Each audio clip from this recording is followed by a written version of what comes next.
We know that the road to justice can be a very, very long one.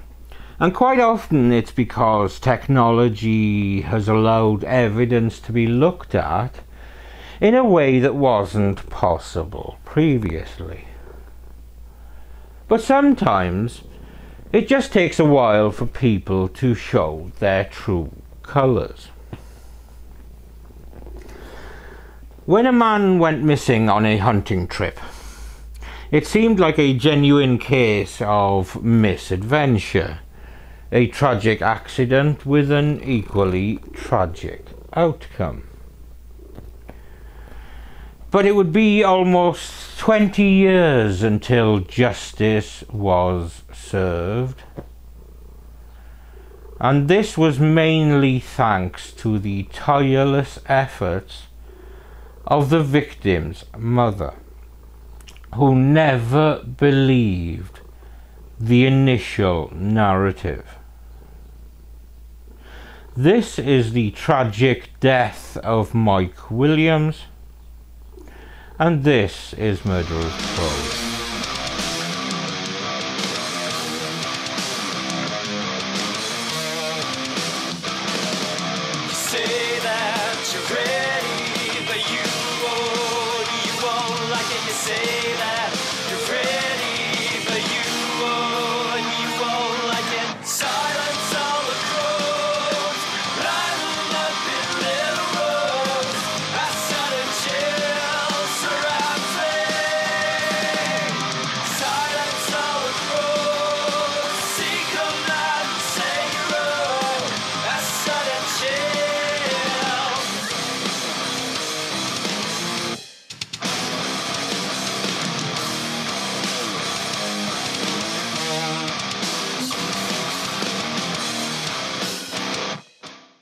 In Florida, where else, there is a place called Lake Seminole. It's not especially picturesque and is a pretty swampy, sludgy place, if truth be told.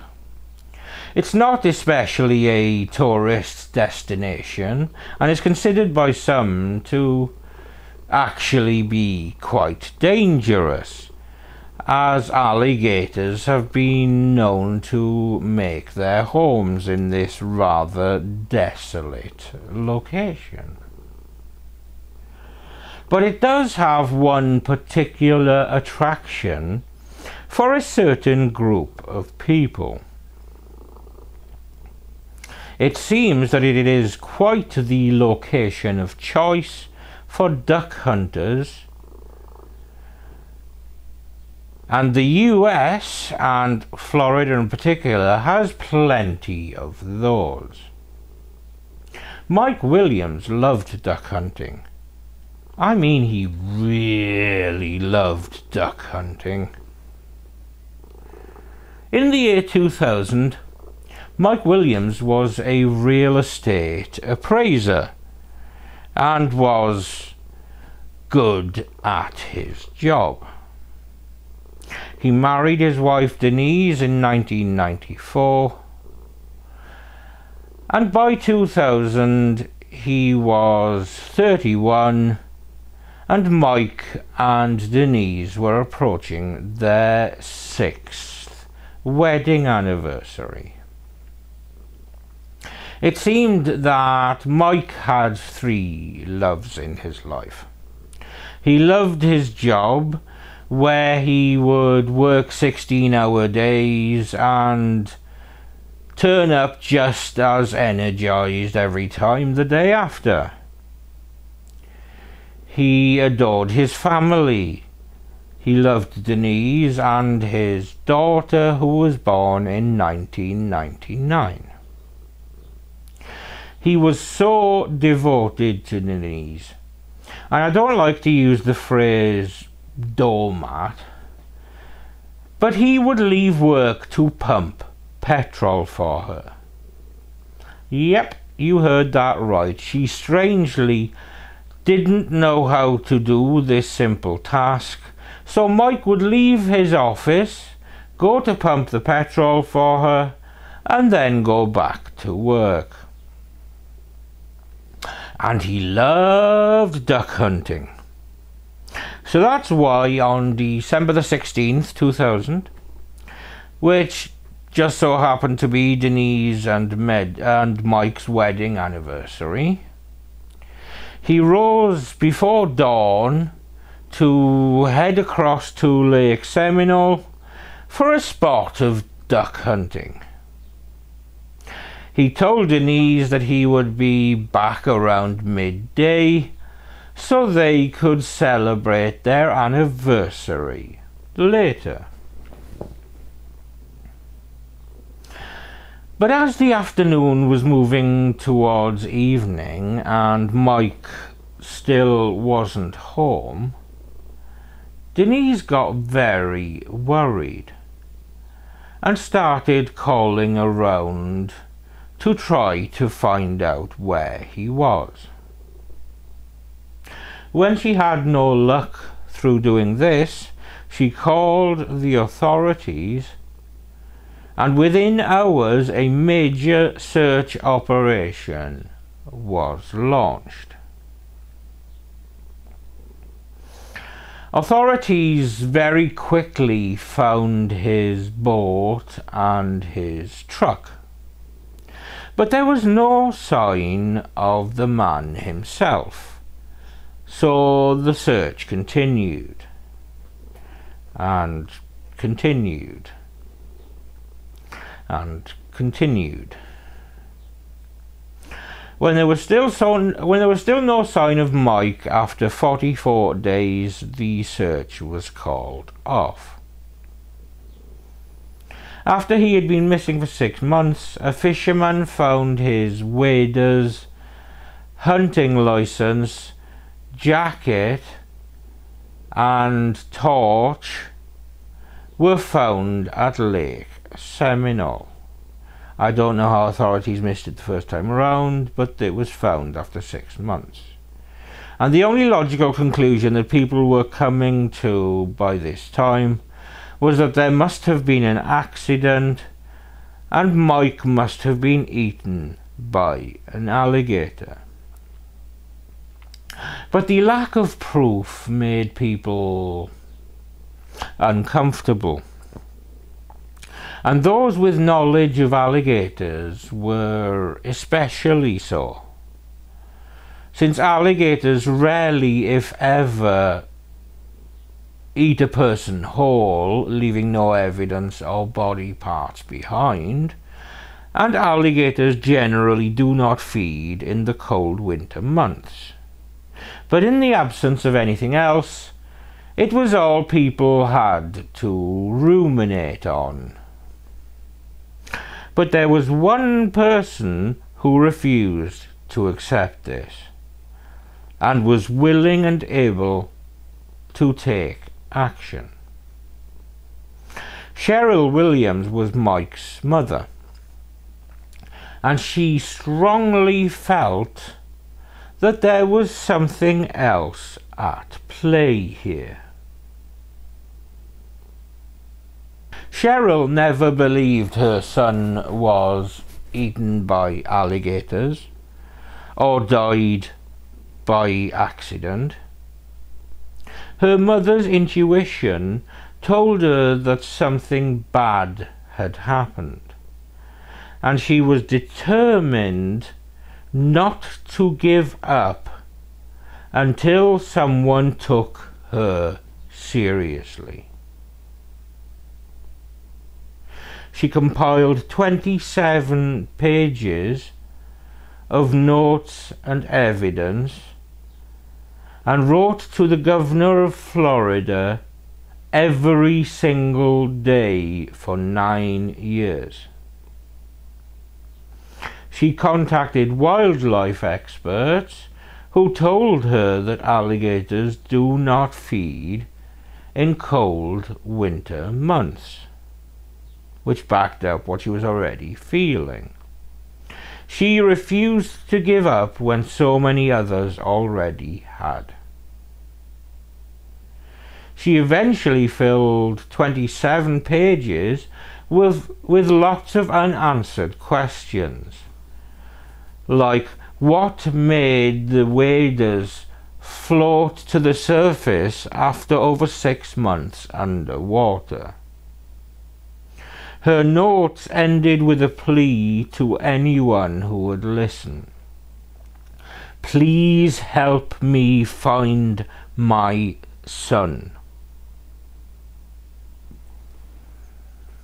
While she was busily campaigning to get taken seriously and an investigation opened, Denise Williams was struggling as a newly single mother of a 2-year-old girl. Money was tight and she really felt that she needed her luck to change.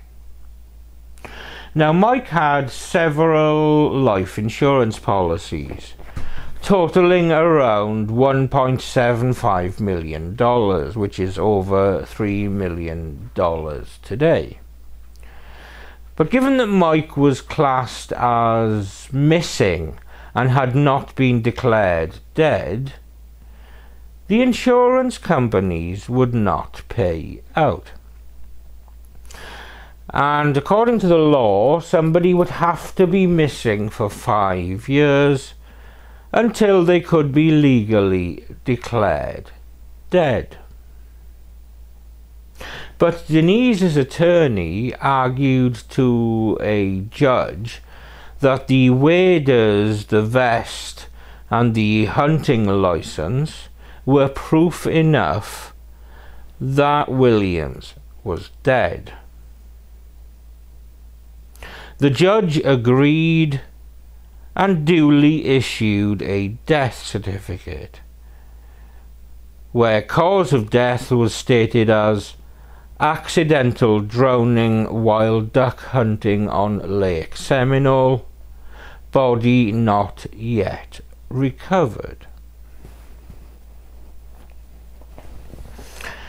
In 2004, some 4 years after Mike's disappearance, Cheryl's campaign finally caught the attention of the Florida Department of Law Enforcement, the FDLE.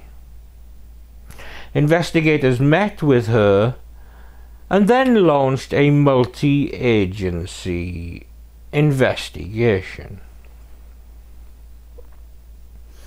It was Mike's 3 life insurance policies that really caught their attention.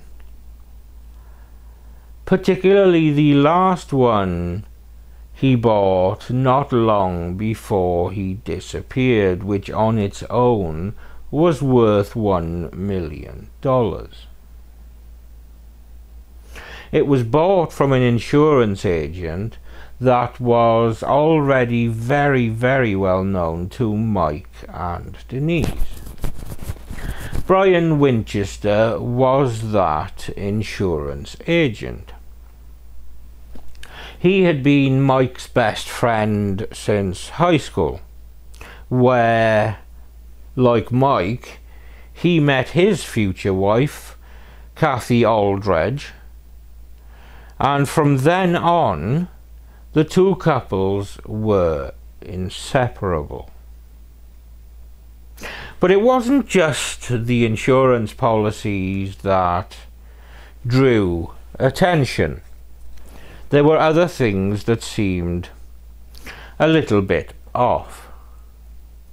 For example, those waders that just popped up in Lake Seminole and surfaced just when Denise Williams needed proof that her husband was dead in order to get the insurance money. Those very waders seemed in surprisingly good condition, considering they were apparently submerged in mucky water for 6 months. Strange things are afoot at Lake Seminole. No one could say for sure if the waders had been planted and by whom, But as time passed, Denise Williams and Brian Winchester started attracting attention and a certain level of suspicion, because a few years after Mike disappeared, Winchester divorced his wife, Kathy. He began dating Denise, and then he married her. And when detectives approached Brian, he offered the detectives an alibi for the morning that Mike Williams went missing. He said he was 60 miles away from the lake and that he was in bed. But unknown to Brian, there was a witness, a man called Joel, who saw Brian at Lake Seminole that morning and recognized a photograph of him. There was one more thing that Winchester didn't know, and that was that the police were talking to his ex-wife. And she told them that Denise and Brian might have been having an affair for years, long before Mike disappeared. The plot was absolutely thickening, but investigators still weren't sure what the full story was. And after 2 years, the FDLE hit a wall. But Cheryl Williams, who had been fighting since the very day her son disappeared, was not giving up.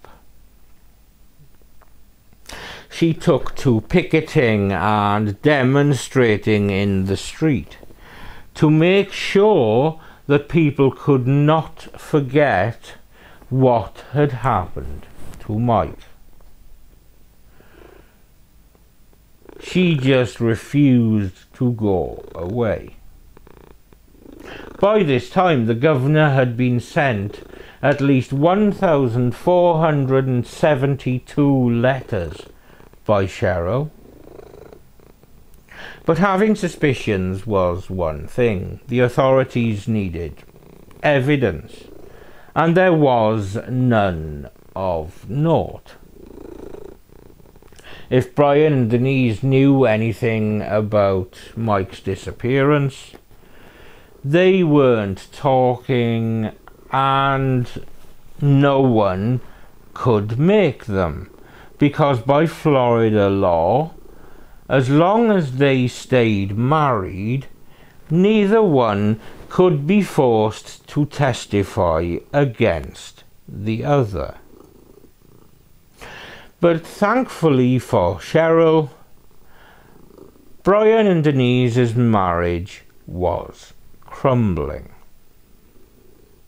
They separated in 2012, and despite Brian's best effort to make things work and try for reconciliation over the course of the following 4 years, they did not get back together. So by 2016, Brian was at the end of his tether. And they do say that desperate times call for desperate measures. And Brian was desperate. One morning, Denise got in her car and was driving to work, and she sensed something in the back. Brian Winchester had hidden in the back of her car and was coming over the seat with a gun. Denise managed to appease the frantic man and effectively talk him down.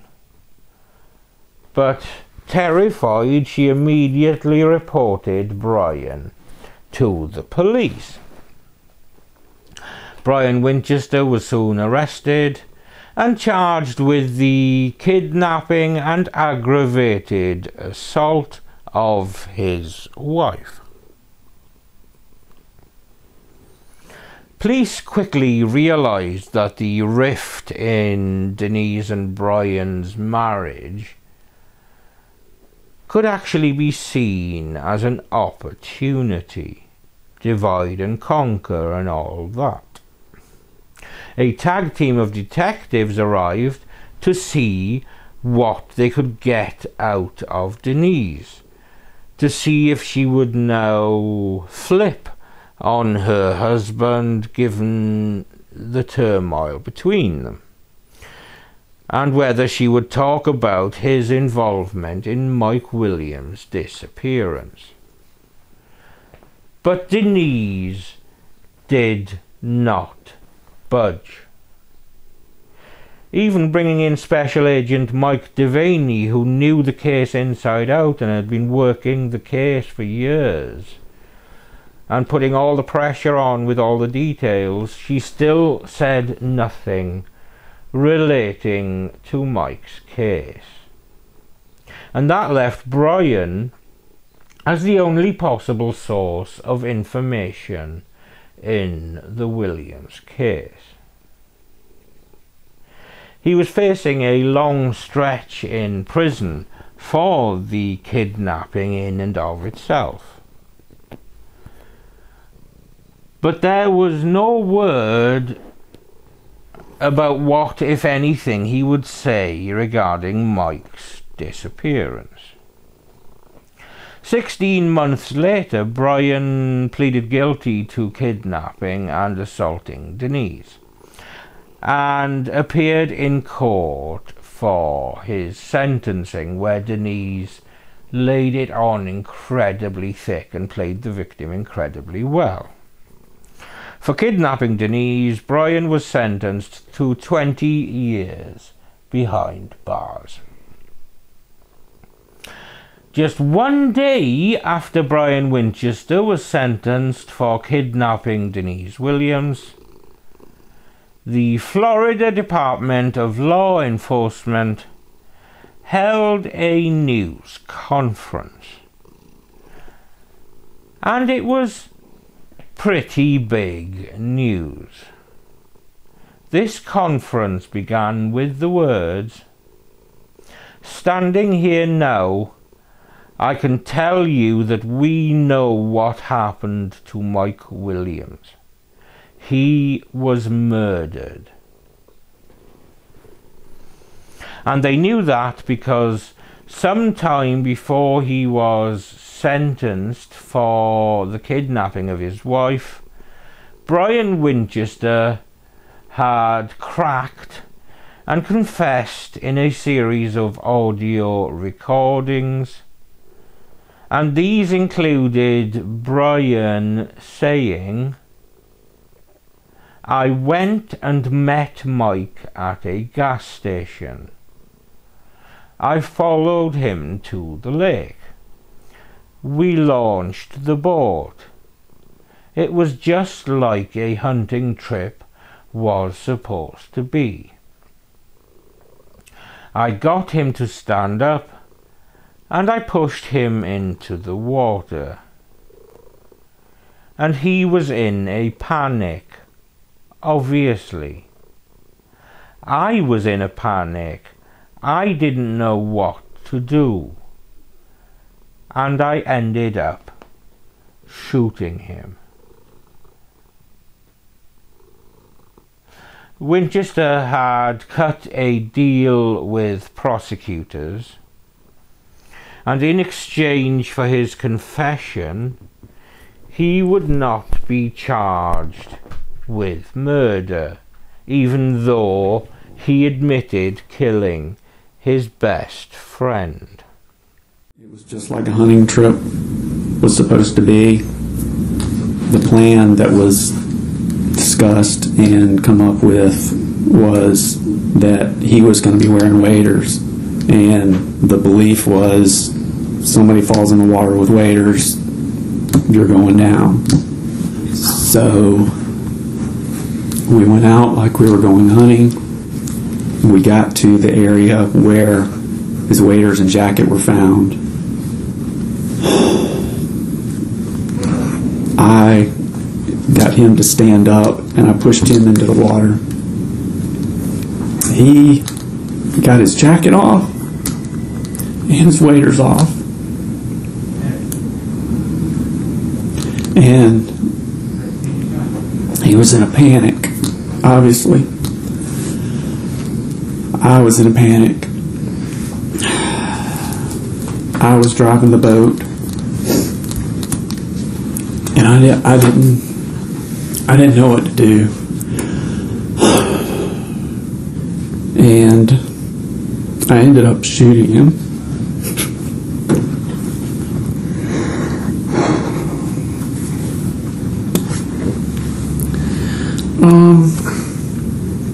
He went under the water, and so I found him in the water and drug him to the shoreline. Winchester gave prosecutors what they wanted most: the location of Mike Williams' body. Brian says that he left Mike's truck and trailer at Lake Seminole to make Mike's disappearance look like an accident. But in actuality, Mike's body was nowhere near Lake Seminole. Mike's body was 60 miles away at Carr Lake, a remote marshy area just 10 minutes from Winchester's home. Brian led investigators to the spot where he buried Mike in 2000. The subsequent search uncovered Mike's skeletal remains and his wedding ring, among other things. And Winchester provided one final piece of the puzzle. He said it was all Denise's idea. In May 2018, 5 months after the discovery of Mike's body was announced, Denise Williams was arrested and charged with first-degree murder, conspiracy to commit murder, and accessory after the fact. Of course, Cheryl Williams always suspected her one-time daughter-in-law of being involved in some way. But when the case came to trial in 2018, Cheryl was now a witness for the prosecution. He took us to a spot. I knew he was going to be there, but he took us to a spot, and sure enough, there was Mike's boat. So we found his boat. I think we just left it. We didn't touch it. We left it where it was and went back in and told whoever the law enforcement people were there at the time. But shortly thereafter, a pretty bad storm, rainstorm, and I think cold front came through that night. And did you go back to the lake the next day? I'm sure I did. The next 2 months are kind of a blur for me, but yes, I spent lots of time at the lake during the search because I kind of wanted to monitor what was going on. I wanted to put up a good front to look like I was out there looking like everybody else. But I was out there a lot. At some point, a hat was found on the lake. Is that not? A hat? Yeah. Yes, sir. Were you the one that found that hat? I was not the one that found it. I was the one that put it in the water during one of my searches on the lake.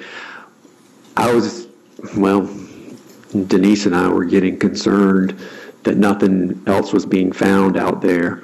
And I was hoping that his waders and jacket and all would be found to kind of confirm that he had drowned there. And I wanted to keep the searchers in that particular area. So I took a hat that was similar to a hat that Mike used, which was real distinctive. It had a weird looking bill on it and stuff. And when I was out there with another friend of mine, I threw it in the water in that area because I wanted to keep the people in that area, because I wanted the waders and the jacket to be found to confirm that that's where Mike was and where he went into the water. Was that hat eventually found? It was. And you were asked to identify it? Yes, sir. You told law enforcement it was Mike? Yes, sir. You brought up a point about you and Denise had concerns, or were talking at that point. Mm-hmm. Following Mike's murder on the 16th, what communication did you have with Denise? I can't remember the first time that we talked. We had prearranged that obviously our communication needed to be minimal, both by phone and in person. Obviously, we weren't going to be meeting up in parking lots and having sex and doing all that was normal for us to be doing. So we had decided that, is this too close to me? You can push it back a little bit. It's a little louder now than it used to be. It feels like I'm at a concert. But so we had decided ahead of time that we really needed to minimize our contact. I got a lot of information about Denise and what was going on with Denise through Kathy, who was going over to her house and seeing her and talking to her. Denise kind of sequestered herself up in her bedroom and didn't want to be around a lot of people during that time, which was smart of her to do. And so I got a lot of information from Kathy, but eventually, she and I talked. And there never was a conversation that was like, well, did it all go according to plan? Or, first of all, I didn't want to talk about that because that was not the plan. What happened with Mike was not the plan that Denise and I had come up with. Let me stop you right there.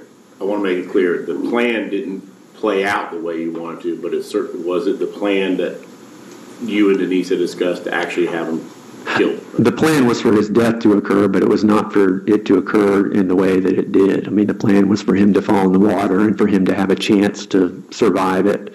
But obviously that's not what happened, and I didn't want to tell Denise that. So we never had a conversation that was like, did it all go according to plan? But it was quite obvious from the circumstances that Mike was gone, and she assumed that what we talked about, the plan that we had made, she assumed that was what had happened. It wasn't until years later that I tried to and somewhat told her that that's not what ended up happening. Okay. So at some point you and her started talking again despite the distances. When was that? The first time, I'd be guessing. I mean, I would say a few days before we talked. I'm sure the first time we talked was just on the phone. It was a little while before I saw her in person because I remember being kind of nervous, and I just knew it would be weird to see her because of what we had done. I just knew it would be weird to see her after that, kind of to face each other after that. But as the search went on and long term, as things got back to normal, we just kind of settled back into the same routines. But the next thing, obviously, that we had to deal with was the fact that his body wasn't being found. And so the concern between she and I then became, well, if his body's not found, what's going to happen with the life insurance? Okay. This is a conversation you're having with her? Yes. Okay. And what is she saying? What is her concern? Well, that if his body's not found, what's going to happen? Is she going to get the money or not? Did you and or her take any steps to facilitate that? To facilitate her getting the money? Yeah. I was not in a hurry to push that issue. I felt like we needed to kind of lay low on that and not appear to be, the eager widow ready to cash in on her life insurance. Also, she was getting, at that time, insurance companies were paying a ridiculous amount. I think 8% they were required to pay on death benefit proceeds. So she was earning 8% as long as the money sat there, which you couldn't get that outside in a bank or anything like that. So I knew the longer it drug out, the better it was going to be. We talked about that. Again, it was actually my dad, because he was concerned about Denise, and he wanted her to get her money so she could pay her bills. And he pushed it through the hoops that needed to happen for her to end up getting the money quickly as she could. But what we came to learn, what he came to learn, what we all came to learn was she was going to have to get a death certificate issued by a judge through a court. So probably my dad or me hooked her up with an attorney, Kurt Hunter, and she talked with Kurt about what needed to be done.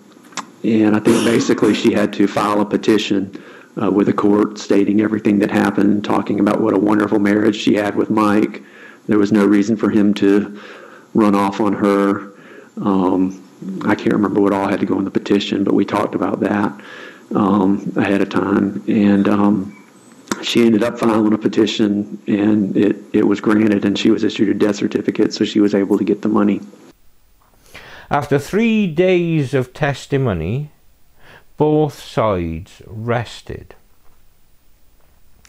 Ethan Way, the defense attorney, taking a massive risk, was so confident that the state had no hard evidence, he didn't want the jury to consider any charges less than first-degree murder. So the jury was now facing an all-or-nothing decision. Mike's family and friends waited 18 years for answers, but they only had to wait 8 hours for the jury's verdict.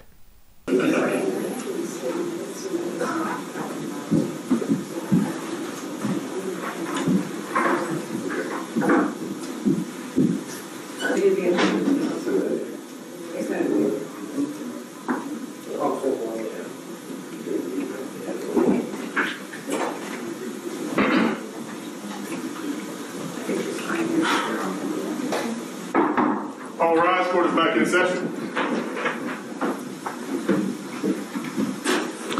I'm informed we have a verdict. I know that this is an emotional issue for many of the people involved in this. But, this jury was drafted. They didn't volunteer to be here.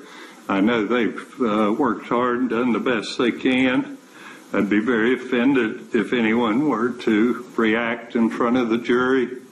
There shouldn't be any reaction at all. If you don't feel like you can abide by that, I would suggest you step out. I would be very offended somebody acts out in front of the jury. So if you don't feel like you can, with dignity, accept whatever is said by the jury, and I don't know what that is. I'll be learning about it at the same time. You would do everybody a favor and just step out. We ready for a jury? Yes, Your Honor. Yes, Your Honor. All right, let's have a jury, please. We're going to have everyone stay till the jurors are off the floor, so maybe one of you.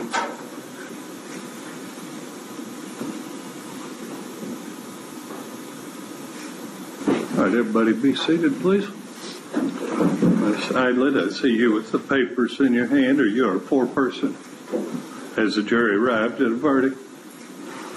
Would you hand it to the bailiff, please?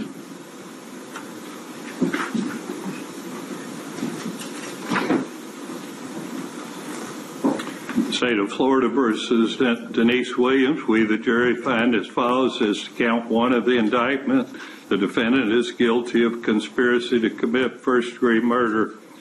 As to count two, we the jury find the defendant is guilty of first-degree murder. We the jury find as follows: as to count three of the indictment, the defendant is guilty of accessory after the fact of first-degree murder. It's been dated and signed by the foreperson. Ms. Idlet, did I accurately reflect the verdict of the jury? Either side wish to have the jury polled? Yes, Your Honor. All right, polling. She was found guilty on all counts. In your face, you bitch. For Cheryl Williams, it had been a long and heartbreaking fight. But now she could finally lay her son to rest. Oldest in years. When I went to the lake, God told me Mike was not in Lake Seminole. He didn't drown. He didn't get eaten by alligators. I had to find him and bring him home. Judge Hankinson, for the next 17 years, I made telephone calls, put up missing person signs, compiled my notes into a book, and had people post on social media for me.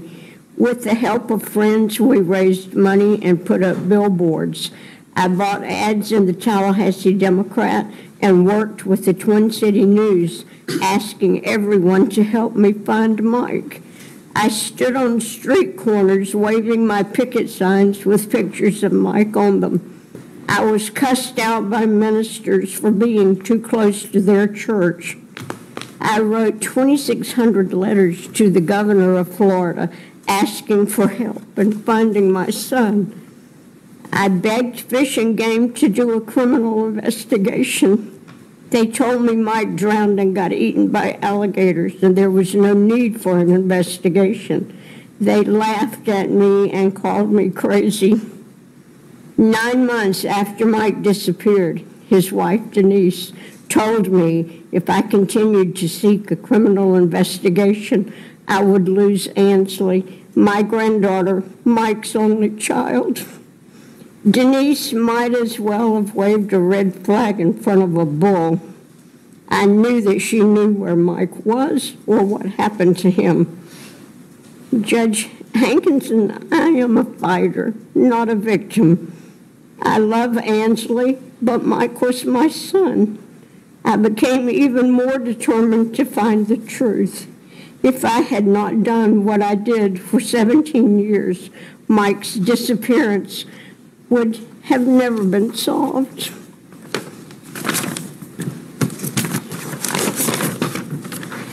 It took me 3.5 years to get FDLE to open an investigation into Mike's disappearance because the Winchester and Merrill families pushed the theory that alligators had eaten Mike. Fish and Game and FDLE should have known that alligators are ectothermic. They don't eat in cold water. Instead of investigating, they chose to ridicule and call me crazy and tell me that I didn't do things the right way. There is no manual to tell a mother what to do when her child goes missing. I just did what God put on my heart to do. Judge Hankinson, not only did Denise kill my son, she stole my granddaughter Ansley, Mike's only child. For her entire life, Ansley was raised in a house with the murderers of her father while being denied the love of her father's family. She was told that Grandmama Cheryl was crazy and would hurt her. I have had no relationship with her since she was 5.5 years old. Judge Hankinson, there is no amount of prison time that will bring Mike back to me. I don't know if I will ever have Ansley in my life again because of the damage her mother has done. I am asking you to lock Denise Merrill Williams Winchester up for the rest of her life with no chance of parole. She has already lived 18 years longer than my son. She got to watch Mike's daughter grow up. Nick, Mike, and I didn't. Please don't allow Denise to ever be around any of her future grandchildren, because one generation of Williams children growing up around murderers is enough. Judge Hankinson, for the rest of my life, when I try to sleep at night, I will see my son clinging to a tree stump in Lake Seminole in the dark, knowing that his best friend is trying to kill him. I hear his voice screaming for help. I wasn't there to help him. It will haunt me forever. In conclusion, Judge Hankinson, we are in this courtroom today because of God, not Cheryl Williams. I am Mike's mother, and I did what God told me to do. My son's horrific death demands justice. With today's sentencing of Denise Merrill Williams Winchester, I believe justice will have been served. Thank you. Thank you, ma'am.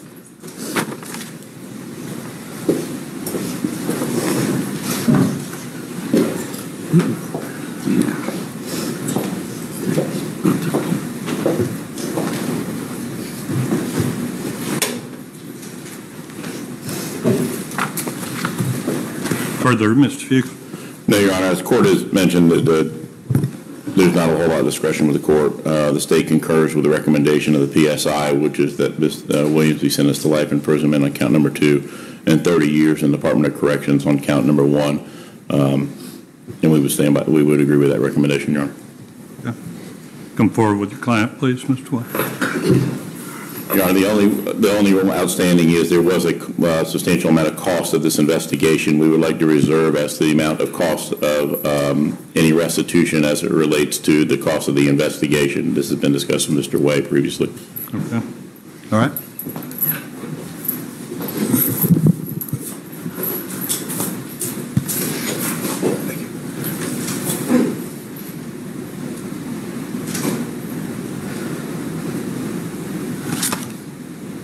Based upon the jury, I'm sorry, Mr. Way, anything further? No, Your Honor. Yes, I was prejudging based upon your comments. But based upon the jury verdict in this case, Ms. Williams, I do adjudicate you guilty of counts 1 and 2. On count 1, I sentence you to 30 years, Department of Corrections. On count 2, I sentence you to life in prison. Those sentences run concurrently. Give you credit of 275 days against each sentence. Be $2,100 fine, $105 surcharge, $420 cost, $100 cost of prosecution. We'll reduce that amount to a civil judgment. I'll reserve as to any restitution as requested by the state. Denise Williams was sentenced to life in prison. Brian Winchester will be eligible for release in 2034, at which point he will be 63 years old. And that was the long road to justice for Mike Williams, and the proof that a mother's love knows no bounds. She forced people to sit up and take notice, and she was absolutely right to. Through her efforts, along with Brian Winchester fraying at the edges, it allowed the true circumstances of Mike's fate to come to light. You may or may not feel that Winchester was treated leniently, but the trade-off with Cheryl Williams finally getting the answers that she had campaigned nearly 20 years for, and finally having remains of her son that she could lay to rest, is likely to have been considered worthwhile. This video is dedicated to Mike Williams, who was a loving husband, a dedicated father, and a good friend. I truly hope he has found peace. Thank you for watching another episode of Murder of Crows. I'm Steve. This orange monster is Samson. And we will see you when we see you.